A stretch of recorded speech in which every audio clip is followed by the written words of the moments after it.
안녕하세요. 교육 철학 및 교육사 강의를 맡은 강영순입니다. 지난 한 주 잘 보내셨나요? 오늘은 실학주의 교육 철학에 대해 살펴보겠습니다. 먼저 실학주의 교육 철학의 시대적 배경에 대해 살펴보겠습니다. 종교 개혁으로 열을 올렸던 시대는 16세기부터 18세기까지 절대 왕정의 시대입니다. 이 시기부터 근대 국가의 체제가 시작되었습니다. 17세기는 그야말로 과학과 지식의 혁명이 일어나던 변혁의 시기였습니다. 자연과학뿐만 아니라 인간의 정신과 의식은 혁명적인 변화를 가져왔고, 이는 곧 근대 문화를 형성하는 토대가 되었습니다. 종교 개혁의 결과 신학이 중심이었던 사회적 분위기는 과학 중심으로 바뀌었고, 사람들은 종교 중심의 초자연적인 사유로부터 자연과 현실 세계를 받아들이는 사유를 하게 되었습니다. 종교 교권의 이익을 위해 모든 제도와 인간의 행위 규범이 정해졌던 사회체제는 인간의 자유를 지향하는 방향으로 전환하였습니다. 이러한 역사적 변화는 교육에도 반영되었습니다. 따라서 새로운 교육 내용과 방법을 도입하게 되었습니다. 진리를 발견하고 과학을 도입하자 인간의 능력이 향상되었습니다. 이러한 경향은 이성과 경험을 존중하는 실학주의 교육에서 나타났습니다. 실학주의 교육은 철학적으로는 실제론의 경향을 보이고 문학과 예술에서는 사실주의적 경향으로 나타났습니다. 철학에서 사물 그 자체의 탐구를 통해 사물의 본성을 이해하려는 것이 실제론 차원의 인식입니다. 이는 예속적 인간상에서 탈피하여 자신의 이성을 찾으려는 노력에서 비롯되었습니다. 눈으로 직접 관찰하고 검증함으로써 잘못된 선입견, 관념에서 벗어날 수 있었습니다. 따라서 비판적 사고를 할 수 있게 되었습니다. 17세기에는 실학이 발달하게 되었습니다. 17세기 실학주의는 인문적 실학주의, 사회적 실학주의, 감각적 실학주의 세 단계를 거쳐 발전하였습니다. 인문적 실학주의에 대해 살펴보겠습니다. 인문적 실학주의는 고전 연구를 통해 현실 생활에 적응할 수 있는 유능한 인간을 교육의 목적으로 삼았습니다. 고전의 형식보다는 내용을 중시하였습니다. 특히 실생활에 필요한 내용을 강조하였다는 점에서 르네상스 시기의 인문주의와 구별됩니다. 인문적 실학주의 대표 인물은 라블레, 밀턴입니다. 다음으로 사회적 실학주의에 대해 살펴보겠습니다.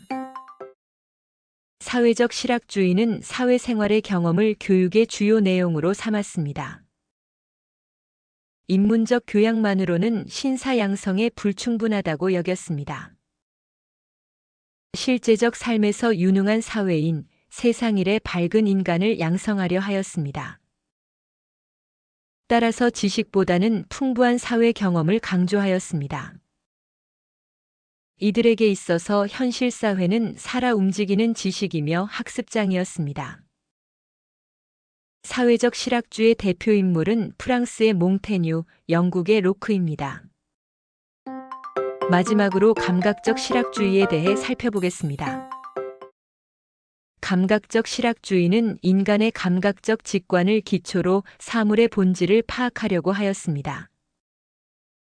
고전의 내용이나 사회생활을 통해서가 아니라 실물의 표본을 감각기관을 통해 직접 관찰함으로써 사물의 본질에 근접한 인식을 얻을 수 있으며 학습 효과도 높일 수 있다고 보았습니다. 감각적 실학주의 대표 인물은 독일의 라트케, 체코의 코메니우스입니다. 사회적 실학주의 대표 인물 몽테뉴의 교육 철학에 대해 살펴보겠습니다. 우선 몽테뉴의 생애에 대해 간략하게 살펴보겠습니다. 몽테뉴는 학생들을 가르치는 교육 실천가도 아니고 교육기관을 설립하거나 근무한 경험도 없습니다. 그는 간접적으로 서구의 교육학에 영향을 미쳤습니다. 교육에 대한 관점은 그의 저서에서 살펴볼 수 있습니다. 저서는 수상로게스 AIS 1580이 있습니다. 몽테뉴의 인간관에 대해 살펴보겠습니다.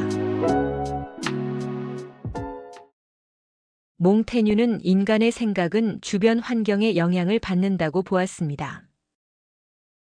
그는 고대의 문학과 민속학을 연구하고 그 결과에 대해 자신이 경험한 사례를 다음과 같이 설명하였습니다.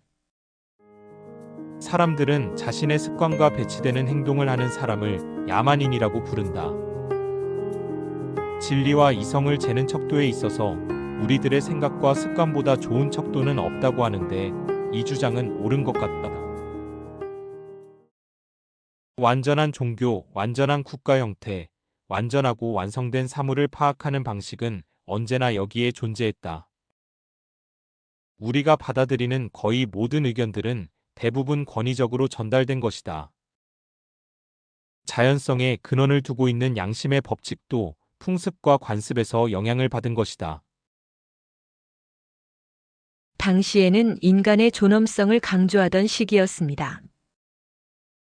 그러한 시대적 관점과 달리 몽테뉴는 인간을 비참한 상태로 이해하는 회의주의적 관점을 보입니다.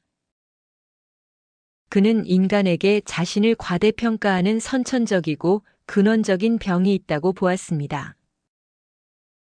따라서 교만과 자만을 제거하고 스스로 자신의 무가치함, 하찮음을 느낌으로써 불완전한 이성의 무기를 포기하는 것만이 자만과 광기를 억누르는 방법이라고 보았습니다. 그는 자신의 저서에서 다음과 같이 말합니다. 사람들은 현실 세계에 머물지 않고 다른 세계에 머물고자 한다. 인간이 자신의 모습을 벗어나려는 것은 미친 짓이다. 그 결과 인간은 천사가 되기는커녕 동물로 변하게 되었다. 몽테뉴는 모든 인간은 본질적으로는 차이가 없다고 보았습니다. 그는 황제의 영혼과 구두 수선공의 영혼은 같은 형태로 만들어졌으며 세계 최고의 자리도 모두 한결같이 엉덩이로 앉는다고 말합니다. 인간은 자신의 이러한 비참한 자연적인 한계를 인정해야만 그것을 가장 잘 극복할 수 있습니다. 몽테뉴의 교육관은 첫 번째로는 인간의 이상형에 관해, 두 번째로는 지식의 내면화 두 부분으로 나누어 살펴보겠습니다. 인간의 이상형은 이상적 인간에 대한 설정과 실현 방법에 관한 관점입니다. 지식의 내면화는 맹목적인 배움보다는 지식을 현실 생활에서 어떻게 적용하고 내면화하여 도덕적 인간이 되는지에 관한 관점입니다. 아래의 인간의 이상형에 관한 교육적 관점에 대해 살펴보겠습니다. 인간의 내면에는 세계를 판단하는 형식들이 존재합니다. 이러한 형식은 외부 세계로부터 경험을 재구성하는 인식의 과정을 통해 끊임없이 변화됩니다. 그런데 일반 사람들은 이러한 형식이 뒤엉켜 일정한 체계를 갖추지 못한 상태입니다. 그 이유는 사람들은 끊임없이 외부 세계로부터 영향을 받고 그것을 받아들인 내적 인식들이 정리되어 있지 않기 때문입니다. 따라서 몽테뉴는 인간에게 미치는 수많은 내적, 외적 영향을 자신의 본질적인 방향, 즉 이상형에 따라 정리하는 것을 모든 개인의 과제라고 보았습니다. 몽테뉴는 다음과 같이 말합니다. 누구든지 자신의 삶을 어떤 특정한 목적에 따라 이끌어가지 않는다면 자신의 구체적인 행동을 정리정돈하는 것은 불가능하다. 그러므로 모든 규칙이나 법칙을 존중하는 것은 모든 규칙 중의 규칙이요, 모든 법칙 중의 법칙이다. 이는 사회적인 행위 규범의 중요성을 강조한 보수파의 관점이라고 할 수 있습니다. 다음으로 지식의 내면화에 대한 교육적 관점에 대해 살펴보겠습니다. 몽테뉴는 다음과 같이 말합니다. 아동은 일찍부터 자신을 알아야 하고 행복하게 사는 것을 배워야 합니다. 교육에서 중요한 점은 특정한 지식을 전달하는 것이 아니라 모든 경험을 이성적으로 사고하고 판단하는 능력을 키우는 것입니다. 그는 기억을 강조하는 교육을 비판하였습니다. 몽테뉴는 이어서 다음과 같이 말했습니다. 암기는 지식을 기억에 저장할 뿐입니다. 그 결과 선량하고 현명한 인간이 아니라 단지 지식을 쌓은 인간을 양성하였다. 아버지들은 자식의 머리에 지식을 넣고 지식에 근거하여 움직이도록 만들었습니다. 그런 아버지로부터 판단의 지혜나 도덕에 대해서는 들을 수가 없었습니다. 우리는 늘 고생스럽게 기억을 꽉 채우고 있지만 지혜와 양심은 텅 비어 있습니다. 아이들이 암기만 하면 앵무새와 같이 됩니다. 이는 사물에 대해 인식하도록 가르치는 것이 아니라 언어 교육에만 치우치면 생겨나는 문제입니다. 그러나 플라톤이나 사상가들의 생각이 중요한 것이 아니라 독자적으로 판단하는 능력을 갖추는 것이 중요합니다. 교육은 사고와 행동을 개선하기 위한 교육이어야 하며 스스로 교육 내용을 내재화할 수 있도록 해야 합니다. 다시 말해 학문은 소유하는 것만으로는 충분하지 않습니다. 자신과 학문이 결합되어야 합니다. 철학이라고 할 수 있는 생각하는 연습은 어릴 때부터 이루어져야 아이는 지혜로운 사람이 될 수 있습니다. 도덕 철학의 관점에서 인식과 행동의 통합으로 도덕을 쌓는 것이 중요합니다. 사회적 실학주의자 로크의 인식론과 교육관에 대해 살펴보겠습니다. 우선 로크의 생애에 대해 간략하게 살펴보겠습니다. 로크는 경험론의 창시자입니다. 로크가 옥스퍼드 대학에 다닐 무렵에 스콜라 철학이 지배적이었습니다. 그러나 그는 스콜라 철학을 좋아하지 않았고 데카르트 철학의 영향을 받았습니다. 그는 1687년에 인간 오성론을 저술하였습니다. 그의 학설은 철학자 버클리와 휴메에 의해 계승되었으며 그의 정치학설은 몽테스키웨가 발전시켰습니다. 그의 정치학설은 미국 헌법에도 구현되었습니다. 대통령과 의회 사이에 분쟁이 일어날 적마다 유용하게 인용되기도 하였습니다. 영국 헌법은 약 50년 전까지만 하더라도 그의 학설에 근거를 두었습니다. 1871년에 채택한 프랑스 헌법 역시 마찬가지입니다. 로크의 인식론에 대해 살펴보겠습니다. 로크는 사물의 본질을 제1 속성과 제2 속성으로 나누어 이해하였습니다. 제1 속성은 물체에서 분리할 수 없는 본질적인 속성을 의미합니다. 예를 들어 물체의 견고함의 특징, 크기, 모양, 운동 또는 정지 상태, 그리고 수량 등이 이에 해당합니다. 반면 제2 속성은 색채, 소리, 냄새와 같이 지각하는 사람에게 의존하는 속성입니다. 즉, 제1 속성은 물체 자체에 실제로 존재하는 특성이라면 제2 속성은 감각을 통해 인식되는 특성입니다. 따라서 눈이 없으면 색을 볼 수 없고 귀가 없으면 소리를 들을 수 없는 것과 같습니다. 또한 대상을 인식하는 사람의 상태나 능력에 따라 인식되는 내용도 달라질 수 있습니다. 로크는 이러한 관점에서 사물의 본질을 두 가지 차원으로 나누어 설명했습니다. 이것이 로크의 실증 개념입니다. 로크의 인식론 가운데서 인간 오성론에 대해 살펴보겠습니다. 로크는 그의 저서 인간 오성론, 광신에 대하여 에서 인간의 인식은 무엇에 근거하는지를 밝혔습니다. 어떤 종교적인 지도자나 또는 그 추종자들은 계시가 있다고 믿습니다. 로크는 다음과 같이 말했습니다. 광신은 이성을 떠나 이성과는 관계없는 계시를 만들어냅니다. 계시라는 것 또한 이성에 의하여 판단되어야 합니다. 로크가 말하는 이성의 의미는 그의 저서 가운데 이성에 대하여 라는 글에서 적고 있습니다. 이성이라는 것은 3단 논법에 의한 추리만을 의미하는 것이 아닙니다. 이성이란 첫째, 우리가 알고 있는 어떤 것이 확실한지 그 확실성을 탐구하는 일입니다.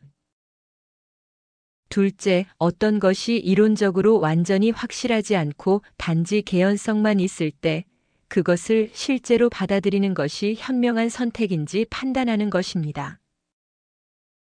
개연성의 근거는 두 가지가 있습니다.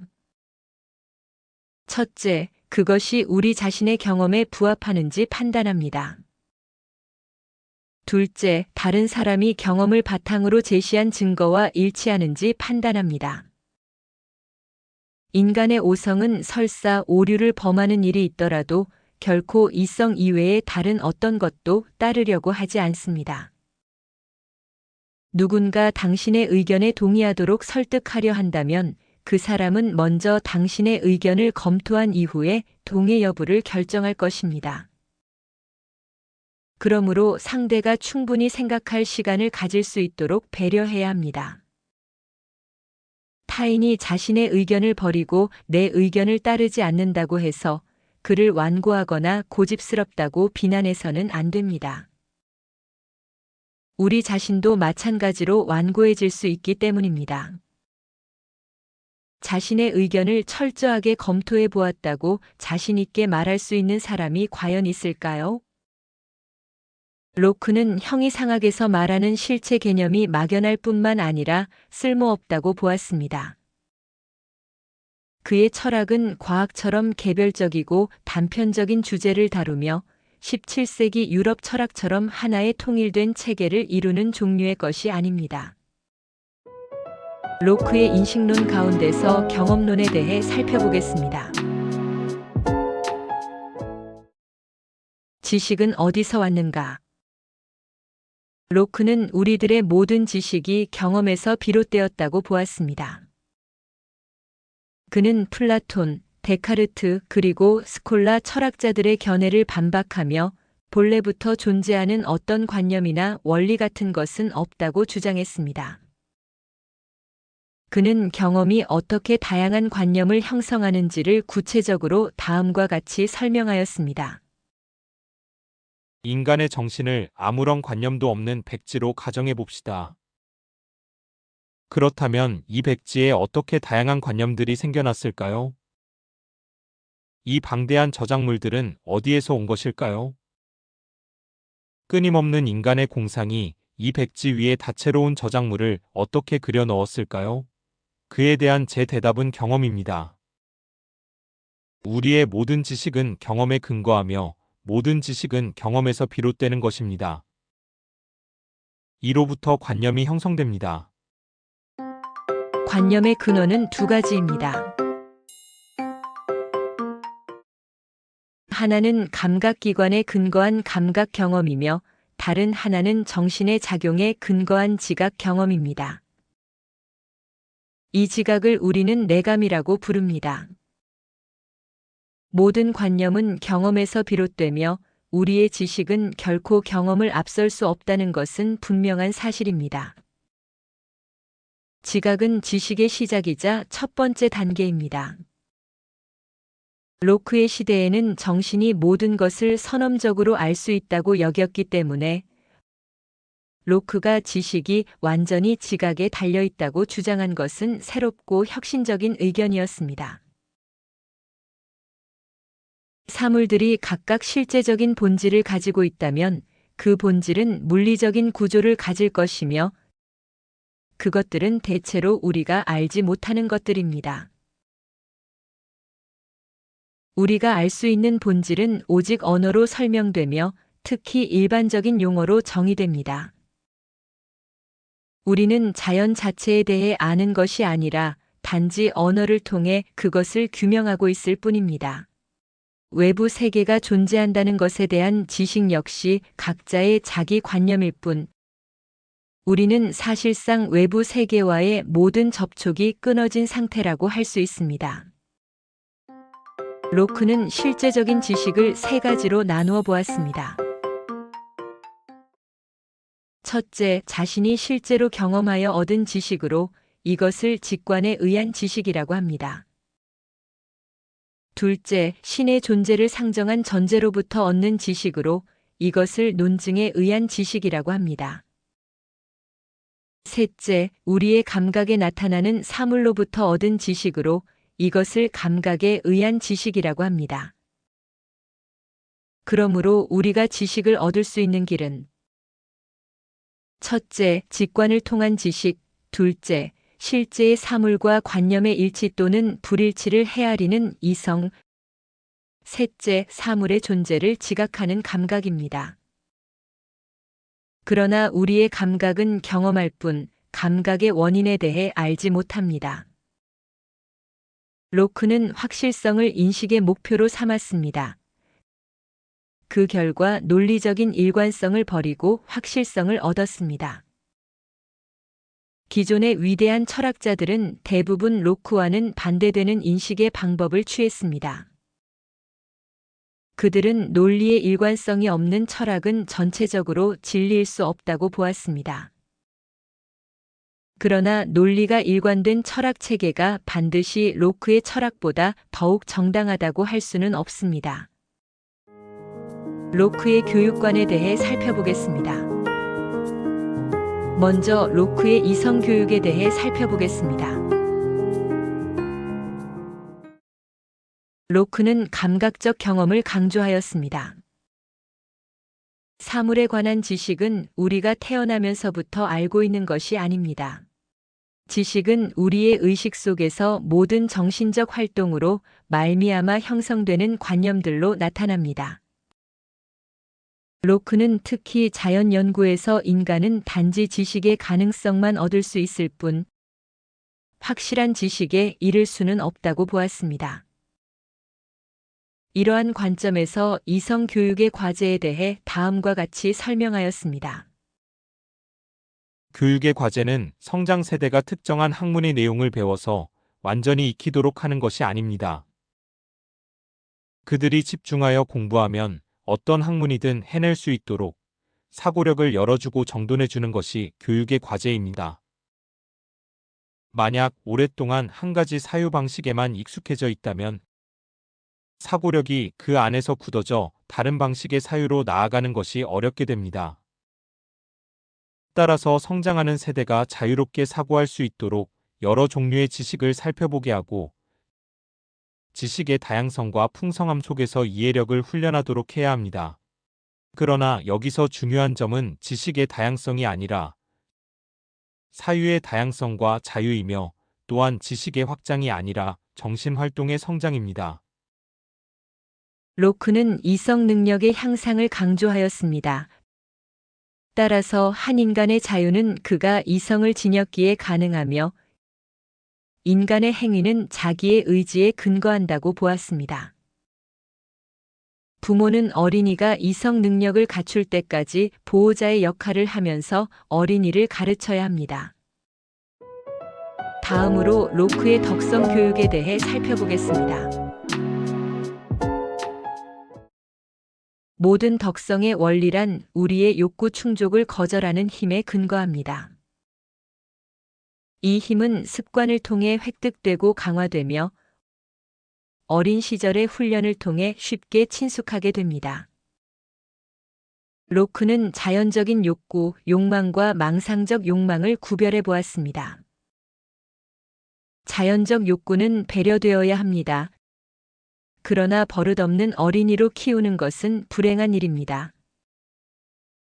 격한 감정을 이성의 지배 아래에 두어야 함을 어릴 때부터 배워야 합니다. 어린이가 이성 능력을 갖추기 이전에는 부모의 도움을 통해 격한 감정을 이성에 복종시키는 것을 배워야 합니다. 이렇게 습관화된 복종이 어린이 존재의 본질 구조에 배어들게 됩니다.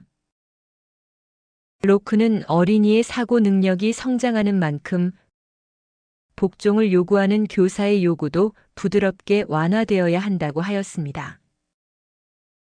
로크는 채찍과 회초리로 체벌하는 훈육 방법을 거부했습니다. 강압적인 교육은 어린이의 노예 기질을 조장할 뿐입니다. 어린이에게 단 것이나 장난감으로 보상하는 것도 반대하였습니다. 그것은 어린이의 욕구를 시인하는 것이 되기 때문입니다. 그는 말합니다. 어린이들에게 호기심은 지식에 대한 갈망입니다. 따라서 어린이의 호기심은 좋은 징조이며 장려해야 합니다. 만약 호기심이라는 탐구 충동이 없다면 인간은 무지 상태로 인해 아무 쓸모없는 존재가 되었을 것입니다. 로크는 지식을 획득하는 방법을 배우는 일이 개별 지식의 내용을 습득하는 일보다 훨씬 더 중요하다고 보았습니다. 어린이들이 매우 집중하여 배우는 동안 우리는 그들이 좋은 기분을 유지할 수 있도록 하며 최대한 쾌적한 환경을 만들어 주어야 합니다. 일부 강의는 여기까지입니다. 10분 휴식한 이후에 다시 뵙겠습니다.